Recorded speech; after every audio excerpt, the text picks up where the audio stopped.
Hello everyone, आज है 25 दिसंबर और आज की इस क्लास में हम डिस्कस करेंगे 25 दिसंबर से बनने वाले करंट अफेयर के सभी important questions.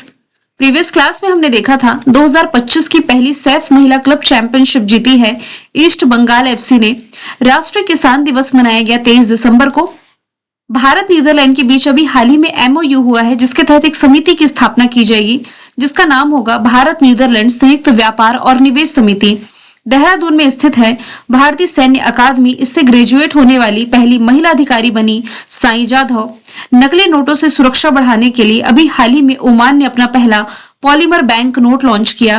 Badminton world federation world tour finals 2025 में सात्विक साईराज और चिराग शेट्टी ने जीता है ब्रॉन्ज मेडल। $700 बिलियन की संपत्ति तक पहुंचने वाले दुनिया के पहले व्यक्ति बने Elon Musk. 4000 T20 international run बनाने वाली पहली एशियाई बनी है स्मृति मंधाना। 28वें नंबर का दिव्य कला मेला आयोजित किया गया दिल्ली में। अभी हाल ही में transformational leader of the year award जीता जय शाह ने। इंडियन नेवी में शामिल किया गया तीसरा पनडुब्बी रोधी उथले पानी के जहाज का नाम INS अंजदीप है। और अभी हाल ही में अंडर 19 एशिया कप जीता है पाकिस्तान ने भारत को हरा करके। तो ये सभी क्वेश्चंस हमने देख रखे हैं प्रीवियस क्लास में। शुरू करते हैं आज का हमारा पहला सवाल है किस देश ने दुनिया का सबसे बड़ा परमाणु संयंत्र जिसका नाम है कासीवाजा की कारीवा इसे फिर से शुरू करने की मंजूरी दे दी है। तो ये जो प्लांट हम पढ़ रहे हैं ये है जापान का। ऑप्शन डी इसका राइट आंसर है। देखिए अभी जिस कंट्री का ये है ये तो जापान है। प्लांट का नाम क्या है? कासीवाजा की कारीवा प्लांट। इसे मंजूरी मिली है। निगाता प्रांत की विधानसभा ने टोक्यो इलेक्ट्रिक पावर कंपनी को फिर से इस प्लांट को शुरू करने की परमिशन दी है। इसके बैकग्राउंड की यदि बात की जाए ना तो 2011 में जो फुकुशिमा आपदा आई थी इसके बाद सभी जापानीज परमाणु रिएक्टर बंद कर दिए गए थे। उन्हीं में से ये भी एक था। अभी इसे वापस से शुरू किया जा रहा है। तो इसका पर्पस है ऊर्जा सुरक्षा बढ़ाना, जीवाश्म ईंधन के इंपोर्ट को कम करना और कार्बन उत्सर्जन को घटाना। तो माना यह जा रहा है 2026 तक जनवरी तक इस रिएक्टर को फिर से एक्टिवेट किया जाएगा। जिस कंट्री का हम डिस्कशन कर रहे हैं ये जापान है।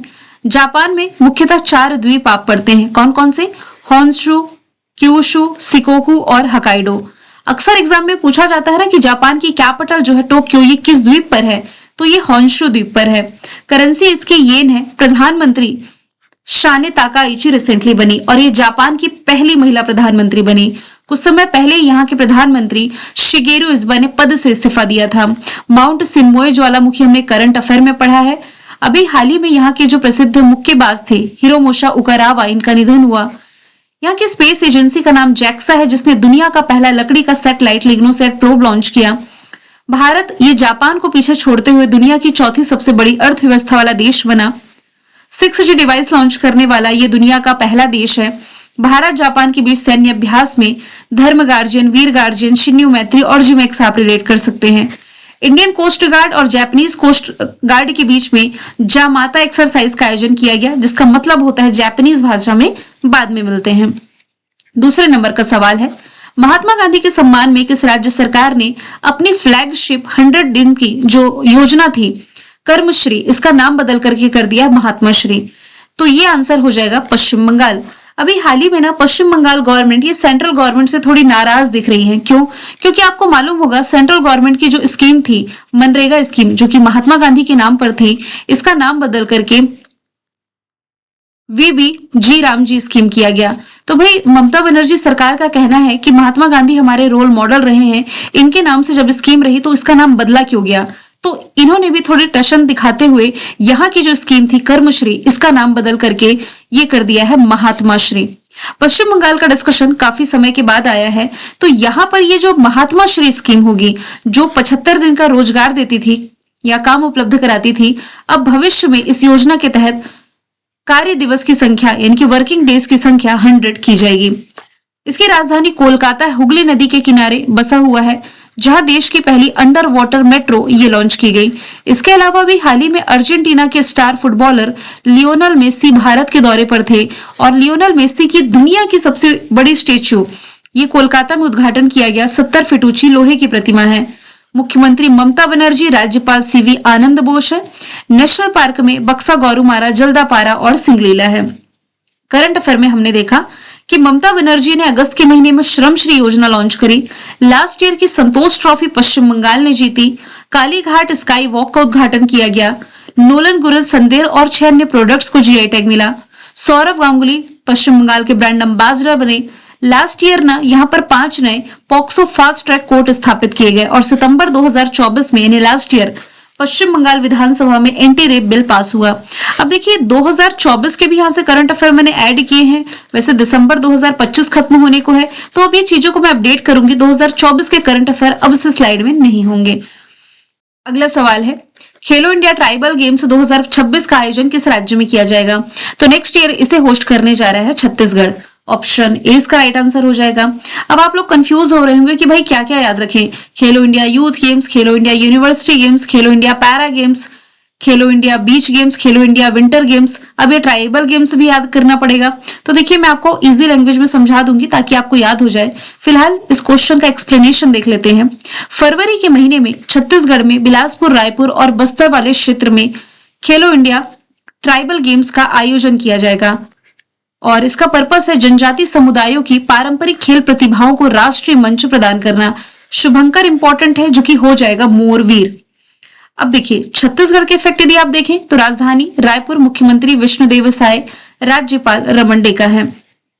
हाल ही में भारत का पहला बाल विवाह मुक्त जिला बना है बालोद, ये छत्तीसगढ़ का है। छत्तीसगढ़ का पहला रामसर स्थल, साथ ही भारत का 96 नंबर का रामसर स्थल ये रिसेंटली बना है छत्तीसगढ़ का ही कोपरा जलाशय। अब इस स्लाइड पर आप नजर डालें, आप चाहें तो इसका स्क्रीनशॉट ले सकते हैं। यदि आप मुझे टेलीग्राम पर फॉलो कर रहे हैं कल्याणी मैम ऑफिशियल का पेज, तो मैं पीडीएफ जो शेयर करती हूँ उसमें डिटेल मिल जाएगी। लेकिन पेज को फॉलो नहीं करते हैं तो इस स्लाइड को आप इंपॉर्टेंट मार्क करते हुए स्क्रीनशॉट ले लीजिए, आगे बहुत हेल्प करेगा। देखिए सबसे पहले यदि मैं बात करूं खेलो इंडिया यूनिवर्सिटी गेम्स की, क्योंकि अभी खत्म हुए हैं, अभी तक इसके 5 एडिशन हो चुके। पहला, दूसरा, तीसरा, चौथा याद रखने की नीड नहीं है, सीधे आ जाइए 5वें एडिशन पर, जो कि होस्ट किया राजस्थान ने, जिसका शुभंकर था खम्मा घनी, जो कि ऊंट को रिप्रेजेंट कर रहा है ना। और इसमें 5वें एडिशन में टॉप पर रही है चंडीगढ़ यूनिवर्सिटी। सिर्फ ये जो 5वें एडिशन का फैक्ट मैंने बताया है उसे आप इंपॉर्टेंट मार्क करें, स्टार यहां लगा लीजिए। खेलो इंडिया यूथ गेम्स के अभी तक 7 एडिशन हो चुके। पहला दिल्ली में, दूसरा पुणे में, तीसरा गुवाहाटी में, चौथा पंचकुला में, 5वां भोपाल में, 6वां तमिलनाडु ने। इंपॉर्टेंट मार्क करे 7वें एडिशन को, जो बिहार ने होस्ट किया था। टॉप पर महाराष्ट्र था, बिहार 15वें नंबर पर था और इसका शुभंकर गज सिंह था। तो ये वाला फैक्ट इंपॉर्टेंट बन गया। खेलो इंडिया पैरा गेम्स आप लोगों के लिए इजी पड़ेगा, क्योंकि अभी तक इसके 2 ही एडिशन आयोजित किए गए। दोनों दिल्ली ने होस्ट किए, दोनों का शुभंकर उज्ज्वला था और दोनों में ही टॉप पर हरियाणा था। फिर खेलो इंडिया बीच गेम्स ये फर्स्ट टाइम आयोजित किए गए, होस्ट किया दीव ने, टॉप पर मणिपुर था और इसका शुभंकर यानी कि मस्कट पर्ल डॉल्फिन था। और पहली बार ही खेलो इंडिया जल खेल महोत्सव का आयोजन किया गया जम्मू कश्मीर श्रीनगर में। टॉप पर मध्य प्रदेश था और इसका मस्कट था हिमालयन किंगफिशर। तो ये फैक्ट आपके लिए इंपॉर्टेंट बन जाते हैं। सवाल नंबर 4 है, किसे नासा का 15वां एडमिनिस्ट्रेटर नियुक्त किया गया? नासा जो कि अमेरिका की स्पेस एजेंसी है, इसके हेड अभी तक बिल नेल्सन थे और इन्हीं को रिप्लेस करा है जेरेड इसाकमैन ने। तो अब ये नासा के नए हेड हो गए। नासा का फॉर्मेशन ईयर 1958 है, वॉशिंगटन डीसी में हेडक्वार्टर है। कुछ करंट के फैक्ट यदि हम देखें तो नासा ये आईबीएम यानी कि इंटरनेशनल बिजनेस मशीन के साथ मिलकर के सूर्या नामक एआई मॉडल लॉन्च किया, जो अंतरिक्ष मौसम की सटीक भविष्यवाणी करेगा। नासा ने सौर तूफानों से पृथ्वी के चुंबकीय क्षेत्र को बचाने के लिए ट्रेसर्स मिशन लॉन्च किया। पंच मिशन जिसे नासा के द्वारा लॉन्च किया जाएगा, ये सूर्य के बाहरी कोरोना और सोलर विंड का स्टडी करेगा। चंद्रमा पर पानी का पता लगाने के लिए इसने लूनर टेलब्रेजर सैटेलाइट लॉन्च किया। ये इस साल बीपीएससी ने क्वेश्चन पूछा है। और आंध्र प्रदेश की रहने वाली जो जानवी डांगेती है, ये 2029 तक अमेरिका के स्पेस मिशन पर जाने वाली है। प्रेफायर मिशन इसने लॉन्च किया था पृथ्वी के ध्रुवीय क्षेत्र के अध्ययन के लिए। प्रोजेक्ट निसार इसने लॉन्च किया था इसरो के साथ मिलकर के। निसार की फुल फॉर्म बनती है NASA ISRO synthetic aperture radar. और यूरेनस के 29वें उपग्रह की खोज नासा ने की, जिसका नाम है S2025U1। 5वें नंबर का सवाल है, T20 फॉर्मेट में दुनिया की नंबर 1 गेंदबाज कौन बनी? तो ये रिसेंटली बन गई है दीप्ति शर्मा। ऑप्शन ए इसका राइट आंसर हो जाएगा। भारतीय महिला क्रिकेट टीम के स्टार ऑलराउंडर दीप्ति शर्मा ये T20 फॉर्मेट में दुनिया की नई नंबर 1 गेंदबाज बनी है और टॉप 10 में शामिल एकमात्र भारतीय गेंदबाज। दूसरे नंबर पर है ऑस्ट्रेलिया की एनाबेल सदरलैंड, जबकि तीसरे स्थान पर है पाकिस्तान की सादिया इकबाल। यहाँ पर यदि आप नजर डालें ना तो अभी हाल ही में आईसीसी वुमेन्स वर्ल्ड कप का आयोजन जो किया गया था 2025 वाला, जिसका फाइनल ये खेला गया था मुंबई के DY पाटिल स्टेडियम में। तो फाइनल मुंबई में खेला गया था साउथ अफ्रीका वर्सेस भारत के बीच में, जिसमें कि आप सभी को मालूम है कि विजेता भारत है। इसमें भारत की कैप्टनसी कर रही थी हरमनप्रीत कौर, जो कि बाद में पंजाब नेशनल बैंक की ब्रांड एम्बेसडर बन गई। वॉइस कैप्टन थी स्मृति मंधाना, जिन्होंने 4000 T20 इंटरनेशनल रन बनाए और ये उपलब्धि हासिल करने वाली पहली एशियाई बनी। इसमें प्लेयर ऑफ द मैच का खिताब जीता था शेफाली वर्मा ने। दीप्ति शर्मा ने प्लेयर ऑफ द टूर्नामेंट का खिताब जीता था। वही मैं 1 बाय 1 रिलेट करना चाहती थी। प्लेयर ऑफ द टूर्नामेंट का खिताब तो जीता, लेकिन वुमेन प्रीमियर लीग जो भी महिलाओं का IPL होना है, इसमें ये 3.2 करोड़ रुपीस में भी खरीद ली गई है। सबसे महंगी खिलाड़ी है वुमेन प्रीमियर लीग की यूपी वॉरियर्स ने इन्हें खरीदा है। छठवां सवाल है, विनोद कुमार शुक्ल जिनका भी हाल ही में निधन हुआ, ये थे कौन? तो ये एक प्रसिद्ध साहित्यकार थे और इनका नाम आप लोगों को इसलिए भी याद रखने की नीड है क्योंकि अवार्ड वाली स्लाइड में मैंने आप लोगों को 2025 के ज्ञानपीठ अवार्ड विजेता का नाम बताया, तो ये यही थे। ज्ञानपीठ अवार्ड जो कि भारत में साहित्य जगत का सर्वोच्च सम्मान है। तो ये जो विनोद कुमार शुक्ल हैं, इनका एक उपन्यास है दीवार में एक खिड़की के लिए साहित्य अकादमी पुरस्कार भी मिल चुका है। काव्य संग्रह में लगभग जय हिंद, और एक और उपन्यास है नौकर की कमीज, इसके लिए इन्हें प्रसिद्धि मिली है। अब इनका निधन हुआ है तो इनसे रिलेटेड कुछ फैक्ट्स में भी एग्जाम का पार्ट बन सकते हैं। अब 2025 में कुछ इंपॉर्टेंट ऑबिचरी हुई, जिसमें सिर्फ इंपॉर्टेंट पर मैं स्टार लगाऊंगी।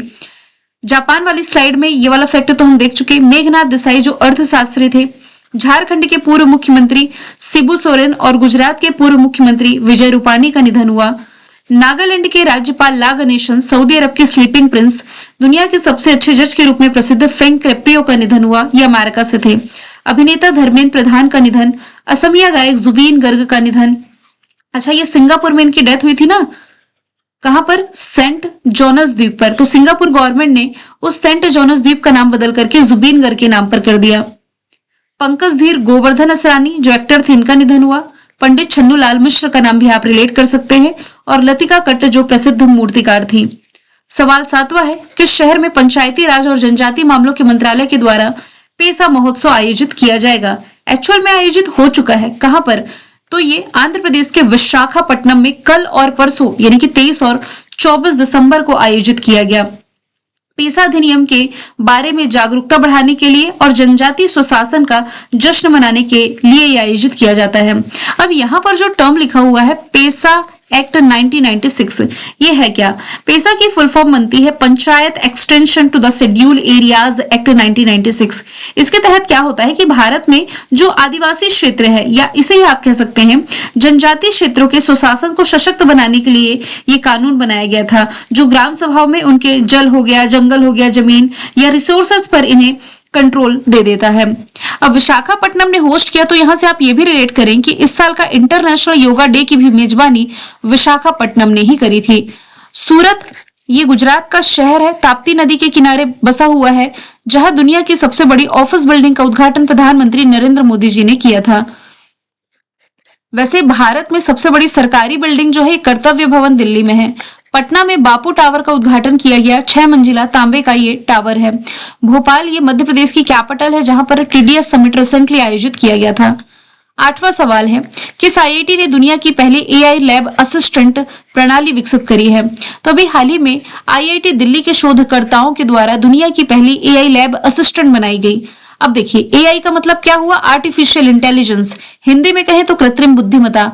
इंसानों में, माफ कीजिएगा, मशीनों में इंसानों जैसे सोचने समझने की क्षमता को ही विकसित करना AI कहलाता है। तो IIT दिल्ली ने दुनिया की पहली AI लैब असिस्टेंट प्रणाली विकसित करी है। ये प्रणाली IIT दिल्ली ने डेनमार्क और जर्मनी के वैज्ञानिकों के हेल्प से विकसित करी है। तो अब आप कह सकते हैं कि AI या प्रयोगशाला में असली वैज्ञानिक की तरह काम कर सकेगा। अब कुछ IITs के करंट अफेयर यदि हम देखें तो भारतीय डाक ने जेंजी थीम पर आधारित अपना पहला डाकघर आईआईटी दिल्ली में ओपन किया। आईआईटी पलक्कड़ ने भारत का पहला एआई आधारित लर्निंग ऐप टूडोज लॉन्च किया। आईआईटी रुड़की के एआई ने हस्तलिखित मोडी लिपि को देवनागरी में कन्वर्ट किया। आईआईटी मद्रास ने भारत की सबसे हल्की व्हील चेयर YD1 लॉन्च करा, जिसका वजन मात्र 9 किलोग्राम है। ब्रेस्ट कैंसर का समय रहते पता लगाने के लिए इसने भारत का पहला कैंसर जीनोम एटलस लॉन्च किया। नेशनल इंस्टीट्यूट रैंकिंग फ्रेमवर्क में ये टॉप पर है आईआईटी मद्रास, और इसी आईआईटी मद्रास के कैंपस में भारत का पहला हाइपरलूप टेस्टिंग ट्रैक तैयार हुआ। आईआईटी खड़गपुर ने ड्रम नामक वेब ऐप विकसित किया है। ड्रम यानी कि dynamic route planning for urban green mobility. IIT Delhi ने हाई स्कूल की लड़कियों को स्टेम में ट्रेनिंग देने के लिए मनस्वी मेंटरशिप पहल की शुरुआत करी। स्टेम यानी कि science, technology, engineering and mathematics. 9वें नंबर का सवाल है, हाल ही में किसे प्रतिष्ठित फ्रांसीसी सम्मान Chevalier de la Ordre des Arts et des Lettres से सम्मानित किया गया? ये फ्रांसीसी सम्मान है जिससे अभी हाल ही में रवि डीसी सम्मानित किए गए हैं। ऑप्शन ए इसका राइट आंसर हो जाएगा। तो ये जो पुरस्कार है ये साहित्य यानी कि लिटरेचर, प्रकाशन और अंतर सांस्कृतिक आदान प्रदान, विशेष रूप से इंडिया और फ्रांस के बीच में उत्कृष्ट योगदान के लिए सम्मानित किया गया है। अभी हाल फिलहाल में कुछ अवार्ड्स मैंने आपको बताए हैं जिसमें कि सिर्फ इंपॉर्टेंट पर मैं स्टार लगाऊंगी। इंपॉर्टेंट सभी आप चाहें तो स्क्रीनशॉट ले सकते हैं, लेकिन बार बार अवार्ड्स का डिस्कशन आ रहा है तो मैं सभी फैक्ट नहीं पढ़ूंगी, सिर्फ 6-7 जो इंपॉर्टेंट है। एक तो कल हमने देखा था जय शाह को transformation leader of the year award मिला। 2024 का इंदिरा गांधी शांति पुरस्कार अभी मिला है मिशेल बेचलेट को। अमेरिका के राष्ट्रपति को डोनाल्ड ट्रंप जो है इन्हें फीफा पीस प्राइज से सम्मानित किया गया। बुकर पुरस्कार फ्लैश के लिए जीता है डेविड जेले ने, जबकि इंटरनेशनल बुकर पुरस्कार बानू मुस्ताक ने जीता था हार्टलैम के लिए। दादा साहब फाल्के अवार्ड मोहनलाल को मिला। सरस्वती सम्मान भद्रेश दास, ज्ञानपीठ अवार्ड विनोद कुमार शुक्ल जिनका निधन हुआ। एबल प्राइज मशाकी कासीवारा, संगीता कला निधि RK रामकुमार, लियो जियाकुन को प्रिजर पुरस्कार कुमार मंगलम बिरला को मिला है। लता दीनानाथ मंगेशकर अवार्ड। सवाल 10वां है, दिल्ली में आयोजित WHO यानी कि वर्ल्ड हेल्थ ऑर्गेनाइजेशन के दूसरे वैश्विक पारंपरिक चिकित्सा शिखर सम्मेलन में अश्वगंधा पर स्मारक डाक टिकट किसने जारी किया? तो ये रिसेंटली जारी किया गया है प्रधानमंत्री नरेंद्र मोदी जी के द्वारा। ये भारत के सबसे प्रसिद्ध औषधि पौधों में से एक है। कौन? अश्वगंधा। तो डाक टिकट सांस्कृतिक राजदूत के रूप में कार्य करते हैं जो किसी देश की विरासत और प्राथमिकताओं के बारे में जागरूकता भी फैलाते हैं। तो ये जो टिकट है अंतरराष्ट्रीय स्तर पर जो आयुष प्रणाली है, आयुष प्रणाली यानी कि आयुर्वेदा, योगा, यूनानी, सिंध और होम्योपैथी, इसे बढ़ावा देने के लिए भारत के प्रयासों को भी मजबूती प्रदान करता है। अब यहाँ से WHO का डिस्कशन है। वर्ल्ड हेल्थ ऑर्गेनाइजेशन 7 अप्रैल 1948 फॉर्मेशन ईयर, जेनेवा स्विट्जरलैंड में हेडक्वार्टर, टेड्रोस अदानोम प्रमुख हो जाएंगे।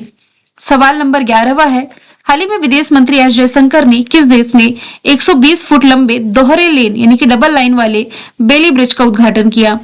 तो विदेश मंत्री के द्वारा इसका उद्घाटन रिसेंटली किया गया है भारत के पड़ोसी श्रीलंका में। ऑप्शन ए इसका राइट आंसर हो जाएगा। 100 टन वजनी इस पुल को सागर बंधु अभियान के तहत भारत के हवाई मार्ग के माध्यम से लाया गया और यहां पर स्थापित किया गया है। बात की जाए यदि श्रीलंका की, तो श्रीलंका की commercial capital Colombo, executive capital Jayawardenepura कोटे है। राष्ट्रपति अनुरा दिसानायके, प्रधानमंत्री हरणी अमरसूरिया। करेंसी है श्रीलंकाई रुपी। ऑफिशियल लैंग्वेज सिंहली तमिल है। दितवाह साइक्लोन से प्रभावित था, 300 से 400 लोगों की यहाँ डेथ हुई। दितवाह चक्रवात का जो नामकरण है यमन ने किया। भारत ने दितवाह चक्रवात से प्रभावित श्रीलंका को हेल्प करने के लिए एक ऑपरेशन चलाया था, जिसका आंसर आप कमेंट बॉक्स में बताएंगे। अरब सागर में जो चक्रवात बना इसका नामकरण किया था श्रीलंका ने, जिसका नाम शक्ति था। पूर्व राष्ट्रपति और 6 बार प्रधानमंत्री रह चुके रनिल विक्रमसिंघे को गिरफ्तार किया गया। सिलेनक्स अभ्यास भारत श्रीलंका के बीच होती है। कटार गामा इसाला फेस्टिवल, पोसोन पोया पर्व भारत श्रीलंका के बीच में ट्रेड को बढ़ावा देने के लिए लीबा का गठन किया गया। लीबा यानी कि Lanka India business association. Next year T20 mains world cup ये श्रीलंका और भारत होस्ट करने जा रहे हैं। 12वें नंबर का सवाल है, राष्ट्रीय उपभोक्ता अधिकार दिवस ये मनाया कब जाता है? तो दिसंबर महीने की 24 तारीख को राष्ट्रीय उपभोक्ता अधिकार दिवस मनाया जाता है। उपभोक्ता यानी कि कंज्यूमर के राइट्स के बारे में अवेयरनेस फैलाने के लिए दिवस समर्पित है। इस बार की थीम है efficient and speedy disposal through digital justice. दिसंबर महीने में जो इंपॉर्टेंट डेज हैं उसमें एक तो वर्ल्ड एड्स डे आपको याद रखना है, वर्ल्ड सॉइल डे याद रखना है, UNICEF day, world human rights day, Goa मुक्ति दिवस, नेशनल मैथमेटिक्स डे और राष्ट्रीय किसान दिवस। मैंने कल आपसे पूछा था कि किस क्षेत्र में एयर पोल्यूशन के कारण यहां पर ग्रेफ 4 लागू कर दिया गया। एनसीआर राइट आंसर था। आज का सवाल है, जो सेंटियानो कॉस्ट किस देश के नए राष्ट्रपति नियुक्त किए गए। आंसर इसका जो भी आप कमेंट बॉक्स में बताएं, फिर हम मिलेंगे नेक्स्ट वीडियो में। Thank you so much.